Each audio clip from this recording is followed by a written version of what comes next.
सांसद सभ्य कोई पण व्यक्तिनी ग्रांट आवे ई ग्रांट फरीने वाया तालुका पंचायत ज गाममां आवती होय छे। गुजरातना दरेक तालुकाने ध्यानथी सांभळજો, बहु महत्वनी वात छे। गुजरातना दरेक तालुकाने एवरेज ओछामां ओछा 15 करोड़ रूपिया अने वधुमां वधु जेवडो मोटो तालुको एवडा रूपिया दर वर्षे फरजियात सरकारमांथी ग्रांट तालुकामां आवे छे। तमे गमीने मत द्यो, कोई पण पार्टीने मत द्यो के कोईने मत न द्यो, ओछामां ओछा नाखी देता 15 करोड़ ने वधुमां वधु 35-40 करोड़ रूपिया सरकारनी ग्रांट तालुका पंचायत में डायरेक्ट आवे, सीधा रूपिया तालुका पंचायत में आवे। ये पैसा बधा ज भाजप वाळा वापरी जाय छे अने मस्त मजा करे छे। तमे जोवो के आजथी 15 वर्ष पहेला जे भाजप वाळाने खावाना वेत नहोता ए लोको आजना नेता बनीने फरे छे। पण ध्यानथी सांभळજો, एक तालुका पंचायत ने एवरेज 15 करोड़ रूपिया वर्षे मळे ग्रांट। ए आखा तालुकाना बधा गाममां पैसा वापरवाना होय। जिला पंचायत ने 80 થી 100 करोड़ रूपिया एक वर्षे सरकारना मळे फरजियात, ए एणे आखा जिल्लामां वापरवाना होय। धारासभ्यने 2 करोड़ रूपिया मळे आखी विधानसभा माटे, 3 तालुका वच्चे हैयारा 2 करोड़ रूपिया वर्षे। भેસાણની तालुका पंचायत ने 15 करोड़ रूपिया एवरेज मळे। विसावदરની तालुका पंचायत ने 28 થી 25 करोड़ एवरेज दर वर्षे मळे। जूनागढ़ तालुकानी पंचायत ने एवरेज 25 થી 30 करोड़ दर वर्षे मळे। ત્રણેય તાલુકાને મળીને 60-70 करोड़ रूपिया तालुका पंचायत में आवे। ई समये धारासभ्यना हाथमां 2 करोड़नो वहीवट आवे। तो गामनुं काम उकलवुं होय तो क्यां सौथी वधु पैसा छे? तालुका पंचायत में। बीजी वात के केंद्र सरकारनी ग्रांट दरेक गामनी गाम पंचायत में आवे छे। नवा वर्षे आपणे सुख समृद्धि शांति सलामती लावी होय तो आ जाणवुं पड़शे के केंद्र सरकार मांथी डायरेक्ट गामनी गाम पंचायतनी अंदर पैसा आवे छे फरजियात।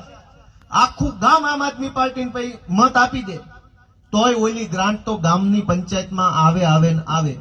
माथादीठ पैसा सरकार मांथी आवे। गामनी जेटली वस्ती एटला पैसा गामनी पंचायतमां फरजियात आवे ने आवे ज। आपणने खबर नथी। आपणने वर्षो सुधी एम थाय धारासभ्य बदलशो काम थाय अथवा गोपालभाई मत आपशो नहीं थाय, पण पैसा तो गामनी पंचायतमां आवे छे। आ भाजपवाळा चूंटणी प्रचारमां गामडे गामडे निकळे तारे एवुं बोले के तमे अमने मत नहीं आपो तो काम नहीं थाय, पण पैसा जे गामनी पंचायतमां आवे छे हुं तमने कही दઉં के 3-4 हजारनी वस्ती वाळुं गाम होय, 2500-3 हजारनी वस्ती वाळुं गाम होय तो एवरेज दर वर्षे गामनी पंचायतमां 20 लाख रूपिया एवरेज, 2 लाख ओछा 2 लाख वधु होई शके, पण 20 लाख रूपिया फरजियात गामनी गाम पंचायतमां आवे ने आवे। तमने ज्यां मजा आवे त्यां मत द्यो के न द्यो। 20 लाख दर 3 के 3.5 हजारनी वस्ती ए गामनी पंचायतमां दर वर्षे आवे। जेवडું મોટું ગામ એવડા મોટા રૂપિયા આવે અને ફરજિયાત આવે। તમે મત દ્યો કે ન દ્યો એની હારે કાંઈ લેવા દેવા નથી। ક્યાં જાય છે બધા પૈસા? गुजरात आखानी ग्राम पंचायतों में वर्षे 15-20 लाख रूपिया केंद्र सरकार मांथी सीधी ग्रांट आवे छे। बधा पैसा खवाई जाय छे। शुं काम? कां तो पब्लिक ने जाणकारी नथी, जाणकारी होय एनुं कांई उपजवा देता नथी। 15-20 लाख तो थया ग्रामनी पंचायतना। तालुका पंचायत में 20-30 करोड़ रूपिया दर वर्षे आवे छे। ए तालुका पंचायतना भाजपना सभ्यो भाग पाड़ी ले, ग्रांटू वेची नाखे कमिशन उपर। अहींया विसावदरमां तो एजन्सीओ छे बधी। 2-3 जणे मारू ध्यान दોર્યું કે આપણે એજન્સીને કીધું હામાય નો મળતા નકર મજા બગડી જાય તમારી। ધારાસભ્યની ગ્રાન્ટ એજન્સીને આપવાની। કોઈ એવા ભાજપના 4-5 લફંગાઓ હોય એ ગ્રાન્ટનો વહીવટ કરી નાખે કે ભાઈ ઘોડાસણ ગામમાં ગ્રાન્ટ આપવી હોય તો એજન્સી વાળો છે એના તમારે મળવાનું। એજન્સી વાળાનું ધારાસભ્ય હારે સેટિંગ હોય એટલે ધારાસભ્ય પાસે 5 લાખ લખાવે, એમાંથી 20,000 એજન્સી વાળો લઈ જાય, 20,000 ધારાસભ્યને આપે અને 20,000 ગામના જે કઈ આગેવાને ગ્રાન્ટ લખાવી એના, એટલે લાખ રૂપિયા 5 લાખમાં સીધા નીકળી જાય। દોસ્તો તમારા બધાના આશીર્વાદથી મેં આજની તારીખમાં અનેક ગ્રાન્ટો લખી છે, પણ એક પાવલી કોઈની પાસેથી માગી નથી। જેના જેના ગામમાં ગ્રાન્ટ લખાય છે એને ખબર છે। અને બીજો ધક્કો નહીં, જેને જેને લખી, મારે જાહેરમાં નથી કેવું, હરેશભાઈ ને જયસુખભાઈ બધા જાણે છે। જે માણસ આવ્યા મારી સત્તામાં જે કામ આવે છે ઊભા બીજો ધક્કો નહીં, બીજી કલાક નહીં, 3 લીટી પેનથી લખવાની જ ધારાસભ્ય, બીજું કાંઈ કરવાનું નથી। કોઈ પાવલી પૈસા કોઈની પાસે મેં માગ્યા નથી। શું કામ? તમે ક્યાં ચૂંટણી મારી પાસે પૈસા માગ્યા? તમે નથી માગ્યા, મારે નથી માગવાના. આ તો આપણો વ્યવહાર છે, અને આ વ્યવહાર આમના હાકે રાખવાનો છે. અને ચૂંટણીએ ઓઈલા આવે તો એને હવે છે ને ખંખેરી લેવાના છે. એ આપણો જ માલ છે, ટેકાના ભાવે લઈ ગયેલો. દોસ્તો, તાલુકા પંચાયતની અંદર સરકારમાંથી દર વર્ષે 15 થી 20 કરોડ રૂપિયા આવે છે. આ 15-20 કરોડ રૂપિયાનો તાલુકા પંચાયતના લગભગ સભ્યો ભાગ પાડીને ખાઈ જાય છે. એકના એક કામના 5-5 વખત બિલ મુકાય છે.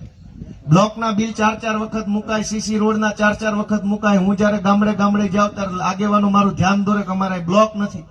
કાગળ ઉપર જોવો તો 4 વાર બની ગયો હોય અને ગામમાં 1 વાર ન બન્યો. દોસ્તો, જરાક બધા જાગૃત બનો એવી મારી હું તમને વિનંતી કરવા માટે આવ્યો છું. તમે મને જે કામ આપ્યું છે એ કામમાં હું કામ ચોરી નહીં કરું, આળસ નહીં કરું, ખોટું નહીં કરું ક્યારેય. પણ મને તમારા આશીર્વાદની કાયમ જરૂર પડશે. જ્યારે કહીએ જેટલું કહીએ એટલા આશીર્વાદને ટેકો આપશો તો અમારું બધાનું ખૂબ બળ વધશે એવી મારી તમને વિનંતી છે. દોસ્તો, આપ સૌ આટલી મોટી સંખ્યામાં આવ્યા છો ત્યારે છેલ્લી એક વાત એટલી કહેવી છે કે રાજકારણ તો રાજકારણની રીતે હાલતું રહેશે, પણ નેતા ક્યાંથી આવે છે? નેતા સમાજમાંથી આવે છે. ઉપરથી કોઈ પડે એમ નથી.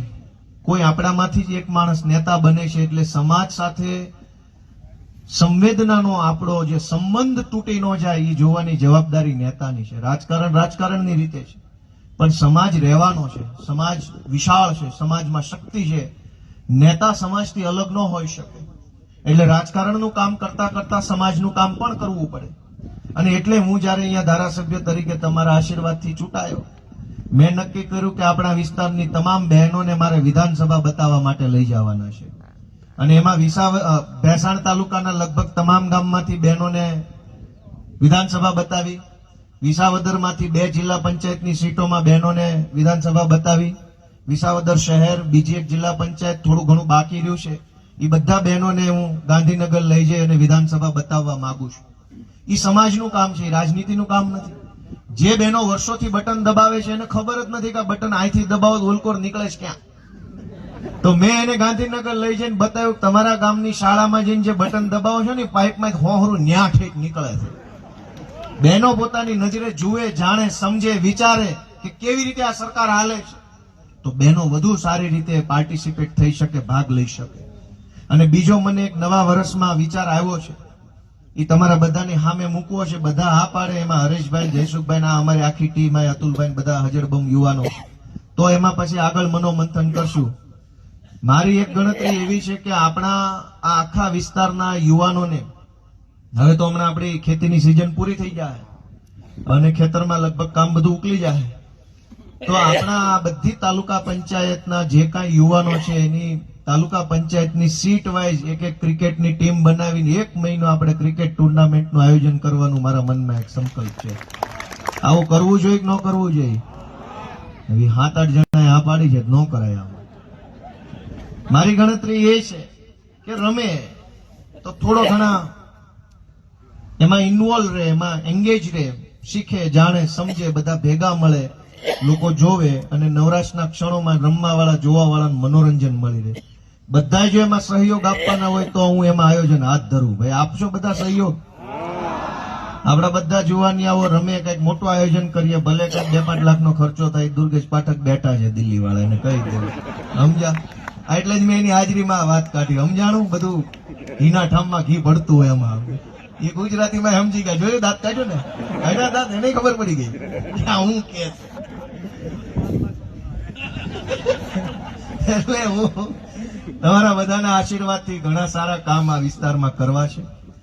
નવા વર્ષમાં તમને બધાને શુભેચ્છા આપતા હું એક માફી માંગવા પણ માંગુ છું કે જો મારાથી ચૂંટણી પહેલા કે ચૂંટણી પછી જાણતા અજાણતા કાંઈ ભૂલ થઈ હોય, કાંઈ ખોટું થયું હોય, કંઈક મારાથી કોઈની હારે અયોગ્ય વર્તન થઈ ગયું હોય, કંઈક કોકને 2 વેણ કહેવાઈ ગયા હોય, કંઈક ન ગમતી વાત મારા મોઢે થઈ ગઈ હોય, તમે મારી મદદ માંગી હોય ને મારાથી ન થઈ શક્યું હોય, આવું કાંઈ પણ બન્યું હોય તો હું બધાની 2 હાથ જોડીને માફી માંગુ છું. નવા વર્ષમાં તમે મને માફ કરજો અને તમારા દીકરા તરીકે આશીર્વાદ આપતા રહેજો. આપણો આ વ્યવહાર, મારો અને વિસાવદરના જનતાનો વ્યવહાર ખૂબ ઉજળો બને, ખૂબ મજબૂત બને એવી હું નવા વર્ષે ભગવાનને પ્રાર્થના કરું છું. તમારા બધાના આશીર્વાદ અને પ્રેમથી હવે પછીથી હું નવા વર્ષમાં જરાક થોડોક બહારનો આંટો ફેરો વધારે રાખીશ, એટલે કદાચ હું અહીંયા હોવ ન હોવ, મારા વતી જરાક બધા કાર્યકરો સાચવી લેજો, એ બધાને વિનંતી છે. અને મારી ગેરહાજરીમાં હરેશભાઈ, કિશોરભાઈ, જયસુખભાઈ, રાકેશભાઈ સાવલિયા પ્રભાતપુરથી સરપંચ, આ બધા આગેવાનો છે એ સતત દોડતા હોય છે. વિપુલભાઈ પોકિયા છે, રતિબાપા છે, બીજા બધાનું મોઢું જોયું છે, કૈલાસભાઈ સાવલિયા છે, સમીરભાઈ પટેલ છે, વકીલ સાહેબ, આ બધા લોકો મારી ગેરહાજરીમાં ખૂબ સારું બધું સંભાળે છે. જેનું કોઈનું નામ લેવામાં કદાચ મારાથી ભૂલાઈ ગયું હોય તો માફ કરજો મને. ભરતભાઈ સરપંચ, હા ધર્મેશભાઈ, આ ધર્મેશને પોલીસ વાળા પકડી ગયા અને એમ કીધું ગોપાલ ઇટાલિયાનો પીએ પકડાઈ ગયો. તમને ખબર ધર્મેશ આ અમારે કાનાણી? કાંઈ વાંધો નહીં ભાઈ, તમે પકડી જાવ અત્યારે, કાંઈ વાંધો, સરકાર બદલાય પછી તમને ઊંધા ન કરવી તો કહેજો ને.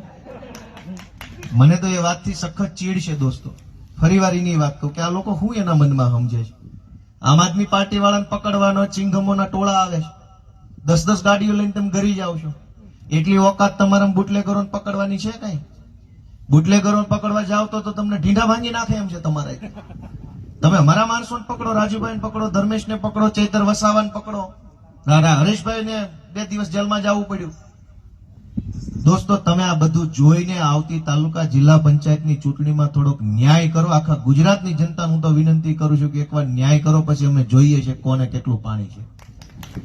દોસ્તો આ પરિસ્થિતિને બદલવા માટે હું તમારો સહયોગ માંગુ છું અને તમારા બધાના આશીર્વાદથી તમે જુઓ, રાજકોટની હું સભામાં ગયો, મોદીની સભામાં બસ મૂકો તોય નો આવે ને, એન કરતા 4 ગણા માણસો તો એ સભામાં તેદીના હકડે ઠઠ માણસો બેઠા, તમે બધાએ જોયું હશે. ભાજપ વાળાના છાતીના પાટિયા ભાંગી જાય ને એવો માહોલ છે અત્યારે ગુજરાતમાં.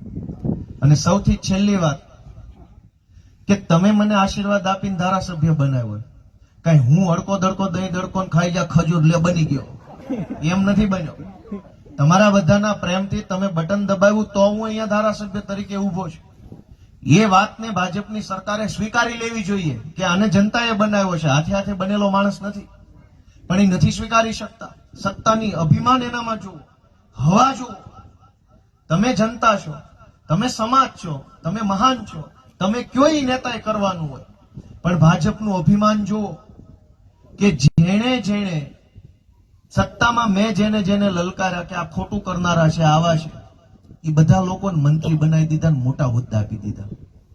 મારે નામ નથી લેવા. જે લોકો મારી હારે ઝઘડો કર્યો જેને, એ બધાને મોટા મોટા હોદ્દામાં મંત્રી બનાવ્યા. વાત સાચી છે ખોટી? એનો અર્થ શું? એનો અર્થ એમ કે ભાજપની સરકાર એમ કહેવા માંગે છે કે તમે જેટલું વધુ બાંધશો ને એટલા અમે એને મોટા કરશું, અમે તમારું માનવાના નથી, તમારે જે કરવું એ કરી લો. એનો અર્થ તો એ જ થાય ને, નકર જનતા જેના વિરોધમાં હોય એને કેવી રીતે મંત્રી બનાવ્યા? દોસ્તો ભાજપનો સંદેશ સાફ છે કે જનતા જે વ્યક્તિનો વિરોધ કરશે ભાજપમાં, એને ભાજપ મંત્રી, તંત્રી, નાયબ મુખ્યમંત્રી બધું બનાવી દે. તમે વિરોધ જેટલો કરશો ને એટલો એની ઉપર લઈ આવશે.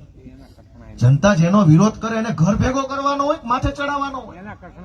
એને બદલે આને શું કર્યું? જનતાએ જેનો વિરોધ કર્યો એને માથે ચડાવ્યા. એનો સાફ અર્થ છે કે જનતાને જે કરવું એ કરે. આ લોકો સુધરવાના નથી. નિર્ણય આપણે લેવાનો છે કે આખા ગુજરાતમાં હવે વિસાવદર વાળી થાય નહીં ને ત્યાં સુધી આનું ભૂત ઉતરવાનું નથી દોસ્તો. એટલે આપ સૌ લોકો આટલી વિશાળ સંખ્યામાં આવ્યા, બધાનો હું હૃદયપૂર્વક ખૂબ ખૂબ આભાર વ્યક્ત કરું છું. આપણી બહેનોનો આભાર, વડીલો, યુવા દોસ્તો, કાર્યકર્તાઓ, બધાનો નામી અનામી જેનું નામ લેવાનું ભૂલાઈ ગયું, ચૂકાઈ ગયું, એમનોય બધાનો હું હૃદયપૂર્વક ખૂબ ખૂબ આભાર વ્યક્ત કરું છું.